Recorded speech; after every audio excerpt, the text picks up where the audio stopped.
After the site is secured for safety, a fuel sample is taken to determine the degree of filtration and cleaning required. Through a special apparatus, free water in the fuel and microbial sludge off the bottom of the tank is removed via a gentle sweeping motion. Pumped through a basket strainer to remove heavy sediment, and then into a holding tank. Once all water and sediment has been removed, the remaining fuel is polished by a two-stage filtration process. The fuel first passes through a coalescer to remove particles and water, then through a cartridge filter and magnetic conditioner before being reintroduced into the underground tank.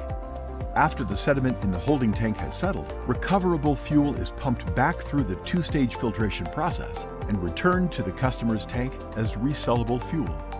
To ensure the integrity of the fuel quality, samples are taken 2 to 3 times during the process. A fuel quality report is provided to the customer. The benefits are numerous. 100% of sellable fuel is returned to the tank. Minimum waste volume is generated. Keep selling fuel during the cleaning process. No hidden costs. Reduce ongoing preventative maintenance costs.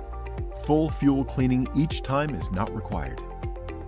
No matter your application, Layton O'Brien's advanced tank cleaning and fuel restoration system is the best solution. Visit our website